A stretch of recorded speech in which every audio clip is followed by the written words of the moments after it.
Are you wondering what to do with your 401k when you retire? Well, check out this awesome video from On the Money powered by Allied Wealth. I'm the host, Ryan Wheelis. Thanks so much for stopping by. If you like the content we're putting out, please give us a like down below and also hit the subscribe button, and we'll keep you updated when we put out more awesome content just like this. So you retire, yeah, right? That time's come. What do you do with this 401k? A lot of people ask this question, and that's what we're going to talk about in today's video. So a couple of options that you have, all right? One of the first options that you have is to take a cash taxable distribution.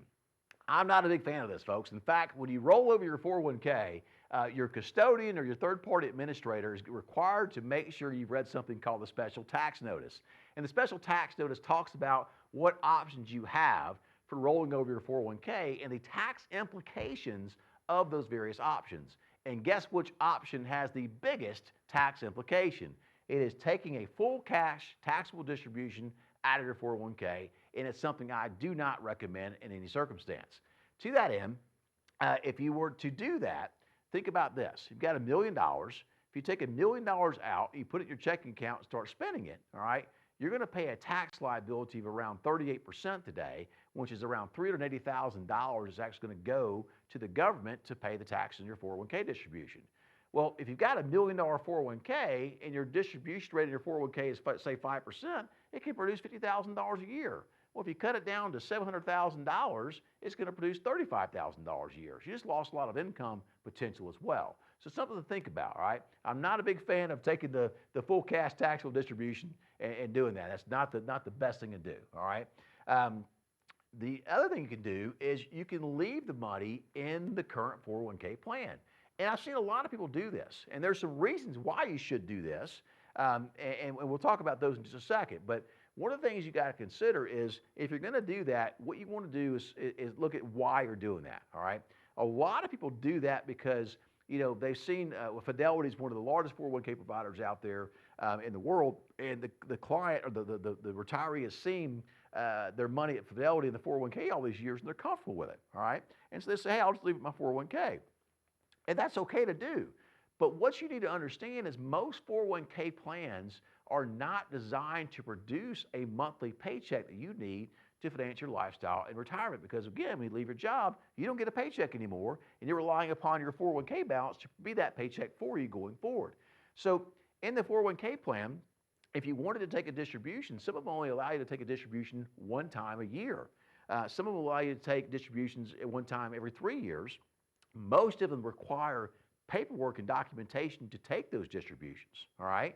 Another thing to think about is if you look at the 401k plan, what kind of ability do you have? What kind of control do you have? Meaning, if I want to do a rebalance, how often can I do that?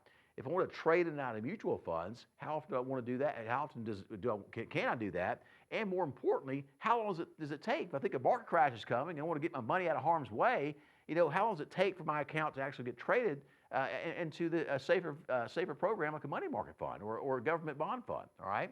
Another example is I want to do Roth conversions. Well, how friendly is the 401k plan to allow me to do Roth conversions? And folks, what you'll find is a lot of times in the 401k plan, they're not really friendly to being to control and you being able to do the things you want to do, like take monthly distributions, rebalance when you need to, and also do Roth IRA conversions. Now, there is one caveat, though, to where leaving the money in the 401k plan can make a significant amount of good sense. And that is if you're going to retire from your job at around age 55.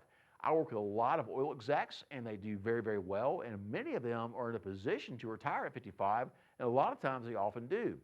And when they do, we recommend leaving their money in the 401k plan, regardless of not being able to rebalance the need to or do Roth IRA conversions where they want to. We do it because of the age 55 rule. And what the age 55 rule says is you can take money out of your 401k plan if the money stays in the 401k plan for income purposes in retirement and you do not pay the 10% IRS early withdrawal penalty.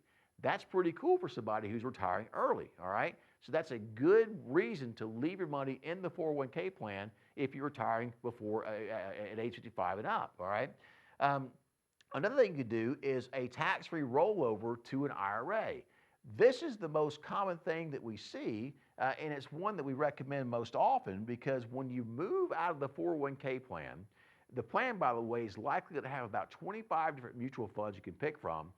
Most of them are passive index funds, okay? Nothing wrong with passive index funds. They can do quite well, but you're going to get 100% of market gains, which is an awesome thing when the market's going up in passive funds. You also get 100% of market losses, which is a bad thing when the market goes down and you're taking income out of your portfolio to finance your lifestyle. So something you absolutely want to consider. When you roll over to an IRA, it is 100% tax-free. You pay zero tax whatsoever on that IRA rollover, okay? And when you do that, folks, what you do is you open up the world of investment choices that are out there for you, available to you. Instead of just mutual funds, you can buy stocks, you can buy bonds, you can buy ETFs, you can buy, in some cases, structured notes, you can buy annuities, you can buy private equity funds, private real estate funds. You can even invest your money in real estate deals if you want to. There's so much more you can do in an IRA outside of a 401k, and you should absolutely consider doing a rollover because you can find things out there that provide guaranteed income for life in some cases. You can have dividend income, you can have bond income. You just have a lot more freedom and flexibility. Also, if you want to do a rebalance your portfolio or make a trade, it's very, very easy to do. And if you want to do Roth IRA conversions from that IRA over to a Roth IRA, those are super easy to do as well inside of the IRA. Now, one thing to absolutely consider is look at the fees inside of your 401k plan. There's third-party administration fees, there's administration fees, there's fund fees, all right? There's all kind of fees inside of a 401k plan, so it's important to know what the fees are in that 401k plan before you go over to an IRA.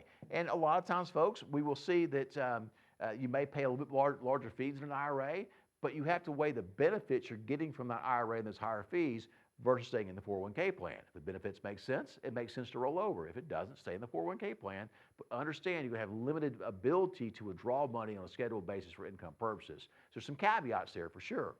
Another thing you can do is you can convert money over to a Roth IRA. Sometimes we have money that's been tax paid. We have growth in on the tax paid money. Some of that money can be converted over to a Roth IRA. We may also consider converting some more money over to a Roth IRA. For instance, maybe you took a package, all right? You got bought out, you took a package, and you spent that money, you pay tax that money when you got it, okay? Now you're in the next tax year, you're living off that money because you've already paid tax on it. Well, that might be a really good year to take a lump sum out of the 401k and roll it over to a Roth IRA and not pay a lot of tax on that Roth IRA conversion. Roth IRAs are going to be very, very friendly to you in the future, folks, all right? The benefit of a Roth IRA, by the way, is you pay tax on the money that goes in. Once the money goes in, the growth is never taxed again. It is not subject to required minimum distributions at the appropriate age for required minimum distributions, which will be 75 in the future, all right? And your heirs, when they get the money, they don't pay any tax on it whatsoever, all right? So it's a great, great tool to have, and it's a good idea to consider converting some money over to from your 401k to a Roth IRA if the circumstances are right to do that, all right? The last one is something called an NUA. It stands for Net Unrealized Appreciation. And this is for somebody who has a lot of company stock in their 401k plan. And basically the way it works, in just a nutshell, and keep it simple for this video, is you take the stock out of the 401k and you put it over to a taxable brokerage account.